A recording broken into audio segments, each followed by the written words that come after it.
What is going on, everybody? Welcome back to another John Drives video. If you're new to the channel and you like what you see, make sure you hit that subscribe button to stay up to date with the stuff we have going on. A little update on the shop. So the S14 is currently at the fabricators getting a few things done to it, and I've kind of had the revelation to do some reorganizing in the shop. So we have the 3 cars here. We have 1 car up in the lift right now. And I've noticed I'm missing one major aspect to this place. It is where to keep these tires.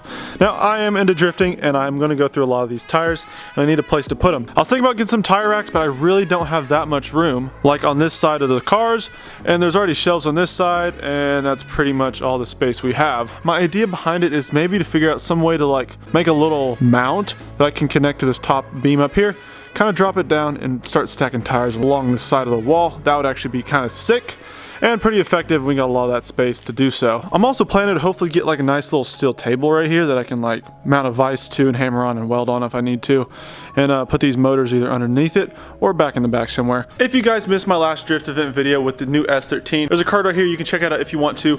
I was having a few issues with the car last time, and I need to figure out what they were today. One issue would be the starter in here. I'm not sure if you can see that very well. There's the starter, and it currently, I'm not sure if you can hear that, but it's loose. One of the bolts on the top is actually missing, so I did have to go. I picked up some more bolts, and I'm going to try to situate that today. Also, it was dying out on me occasionally whenever I'd push in the clutch. The previous owner thinks I need to adjust the idle control, but hoping to get that situated, go over the fuel system, make sure that is all cleaned out, good to go, and get it ready for the next event. I'm heading out to Lone Star Round 2, April 13th. That will be my first competition event.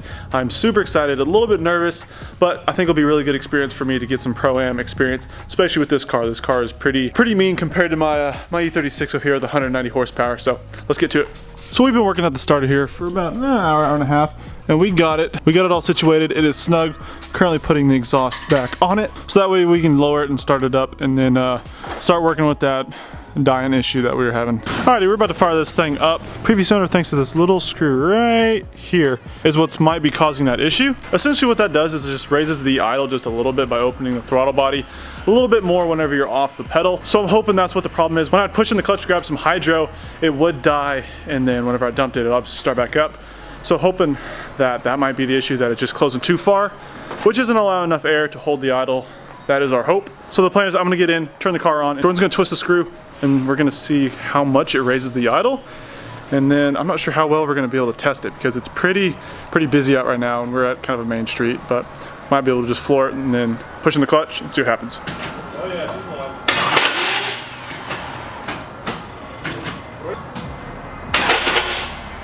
Alright, take 2. One of the starter bolts wasn't quite all the way in. Hopefully that fixes the whole grinding issue.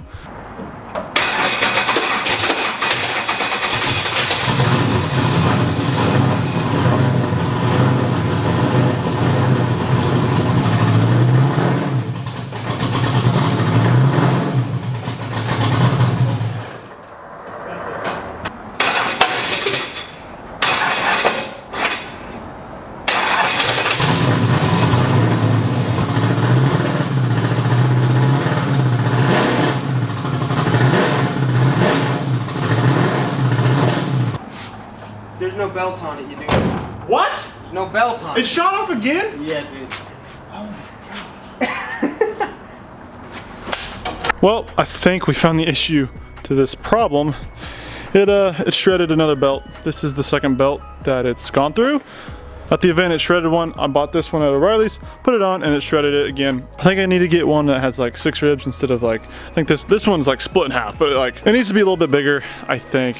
The guy before me said he's never had this issue, but I don't know. At least we kind of know that's what the issue is, because we checked the battery whenever it was on for the short amount of time, and it was not charging. So that kind of narrows it down to only a few things, but hopefully we can get this situated before the event. Alrighty, we pulled out the alternator, and we noticed that the pulley right there is a little bit bent, if you can tell, and we had the belt kind of on the front part, so maybe that's what caused it to shred. We're just gonna go ahead, run up to O'Reilly's, pick up another alternator just because it's Chevy and it's super easy to find one. We're gonna throw a new one on and a new belt that fits all the ribs, and hopefully that will solve our belt shredding problem. Well, it's about a week later. Got the alternator installed on the S13 and got a fresh belt on there as well. Got it all tensioned up. I believe we should be good to go on that. Hopefully that fixes a lot of my issue with this car. Also ended up taking a few of the decals off that was on the side. I'm gonna go ahead and redo some of the decals on it at some point. But I did end up getting some new F1R 18 by 9.5 wheels in. Now, I do have some tires. I have to go pick them up today or tomorrow, but I'm gonna go ahead and take off these ones. I'm not a huge fan of these wheels on the back. I'm gonna go ahead and mount up two, put them on, and see how they look, and kind of show you guys what the whole look of the car is hopefully gonna end up looking like. It is a drift car, so it has been thrashed on, and it will continue to be thrashed on, so I'm not too concerned with the overall look of the car. I'm planning to run these same wheels on my S14 when I get it back and get that running. So they are 18 by 9.5 with, I believe it's a 20 offset. So I'm hoping they fit pretty well. Something I found out when I ran my buddy's 10.5s is that whenever I mounted them, they were such a pain to get the 265s over the lip. So I'm hoping this will be a little bit easier to mount and unmount since you're gonna be taking the tires off so often. I do have my trickle charger here. We need to get the battery juiced up. This can charge the AGM type battery that it has. So we can have a fresh battery for when we start this thing up and go test it later.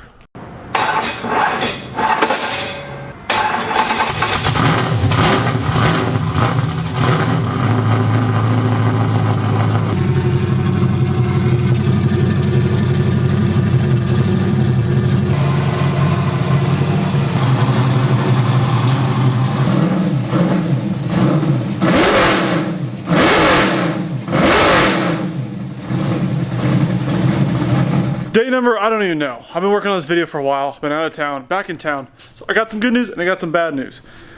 Good news is I figured out how to mount these wheels, which has to be face down. I'm pretty new to mounting wheels. I figured it out. I was trying to mount one. I'm not gonna show you the wheel just yet. They are white, you can tell that. I have to mount them face down because the barrel looking thing here sticks out really far on the top and I can't get it below that to mount it. So I usually mounted one upside down.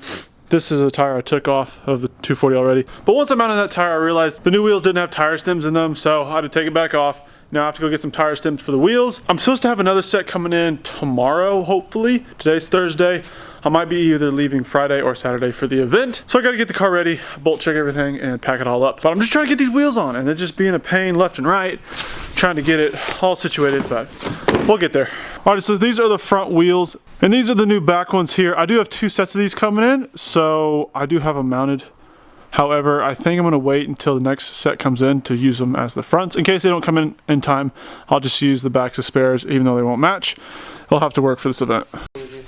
Well, we ended up mounting these tires over here. Being the idiots we are, we had to end up cutting this one off because we could not get it off because the inner part of the barrel, it was impossible. We were working on it for hours and we just couldn't get it. We did what we had to do. It's a used tire, but still had some laps on it. Anyways. Why, what do you mean by the idiots we are?